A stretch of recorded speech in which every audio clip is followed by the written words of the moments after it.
CPR, a term we often use, but do we truly understand cardiopulmonary resuscitation? We must truly understand what we are doing when we initiate CPR. You are essentially becoming the person's heart and lungs. In the textbook, Emergency Care and Transport of the Sick and Injured, they state that cardiac arrest is a complete cessation of cardiac activity. First, we must talk about the body's functions and the indication for CPR. The body is a very complex and systematic system. For instance, the heart, its job is to pump oxygenated blood to all the vital organs and cells of the body. The lung, its job is to supply the heart with oxygen and to also release its byproduct, CO2, to maintain a normal pH.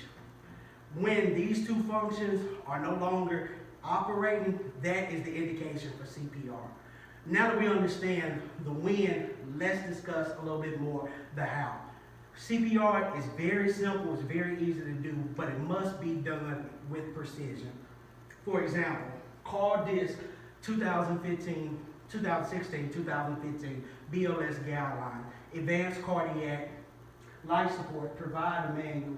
In Chapter 3, it lists the updated guidelines from 2010 to the now guidelines, which are now 2015 guidelines.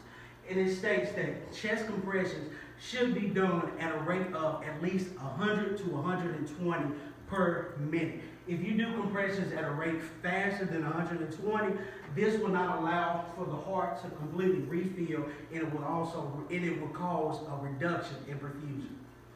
All right, so now we went into that. Let's discuss into detail a little bit more about the functions of the body and the indications for CPR. All right, again, in emergency care and transport of the sick and injured, they give a very detailed description of the respiratory system in chapter 13, and also the cardiac system in chapter 14. But for the sake of time, we're going to simplify that. All right, so let's talk about the lungs first. The lungs, again, its job is to supply the body with oxygen. So your diaphragm causes air to come in through your mouth, down through your trachea, to your bronchioles, to your bronchia, then to your bronchioles, and then it ends up into the alveoli.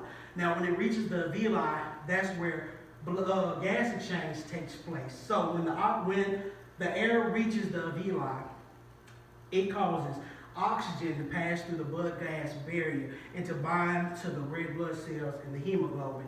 And then it causes CO2 to come out through the respiratory system and out the body. Now, the heart's job is to pump deoxygenated blood from the body to the lungs, and then once it reaches the lungs, again at this blood-gas barrier, the oxygen binds to the red blood cells and the hemoglobin, and then it's pumped back to the heart and out to the body to perfuse the vital organs. All right, so when this ceases to happen, again, CPR must be initiated right then and there in order to maintain life. All right, AHA is a leader in resuscitation research. All right, they created our new guidelines, again in ACLS Life Support Providers Manual. The handbooks list the changes. All right, the ACLS guidelines, they show a step-by-step on how you should perform CPR. You also can be tested using AHA skill sheets, and the algorithm, again, are shown in this PowerPoint. So, in this PowerPoint, we'll talk about CPR. As you can see, again, is the AHA algorithm in each step. All right, so the first step you want to do is you need to secure the scene. Make sure the scene is safe. Make sure that your life is safe before you try to save somebody else. The next thing you do is check for responsiveness. At this point, you're going to touch the patient.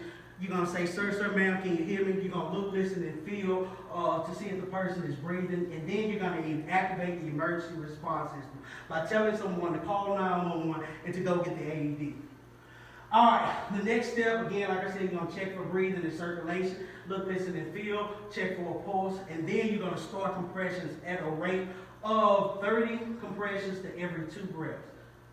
All right, after that, after about 2 minutes of giving compressions and breath, that's when you apply the AED. The AED is simple to operate. It's going to tell you exactly what to do, when to do, and how to do it. You simply just follow the prompts. And then you continue these steps over and over until professionals like me arrive and we can take over CPR care. So, in conclusion, by now, you should have a better understanding of what CPR really is.